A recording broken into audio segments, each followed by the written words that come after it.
আপনাদের মাঝে তখন আসতে পারিনি আমি দুইটা দুর্ঘটনার কারণে। যাই হোক, এখন আপনাদের মাঝে আসছি। আমি ভিতরে যে হাত মিলিয়ে আসছি, আপনারা যে আমাদের এতগুলি ভোট দিয়ে নির্বাচিত করবেন তার জন্য অসংখ্য অসংখ্য ধন্যবাদ। আমি আরো আপনাদের বলতে চাচ্ছেন, আমাদের কিন্তু একটা কথা আছে যে আপনারা হিন্দু মুসলিম এই কথাগুলি বলবেন না, আমরা বাংলাদেশের জনগণ, এটি হলো বড় কথা।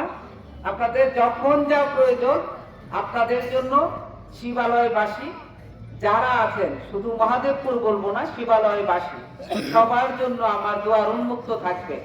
আমরা আপনাদের সাথে আছি, আমি আছি, আপনার ভাই আছে এখানে নবনির্বাচিত আপনাদের এলাকার সন্তান, অনেক দিন পরে এমপি হয়েছে, 54 বছর পরে। আপনারা তো এতদিন বাইরের মানুষকে ভোট দিতেন, তাই না? আপনারা এবার দেখিয়ে দিয়েছেন যে শিবালয়বাসী কিভাবে তার সন্তানকে ভালোবাসতে পারে, আমরাও যেন সেই ভালোবাসতে পারি। কোনো প্রয়োজন আপনারা সরাসরি চলে যাবেন, কোন রকম আপনারা দ্বিধাদ্বন্দ্বে থাকবেন না। সবাইকে অসংখ্য ধন্যবাদ। আজকে সময় স্বল্পতা, আমি এই বলে আমার কথা শেষ করতেছি। আল্লাহ হাফেজ, সবাই ভালো থাকবেন।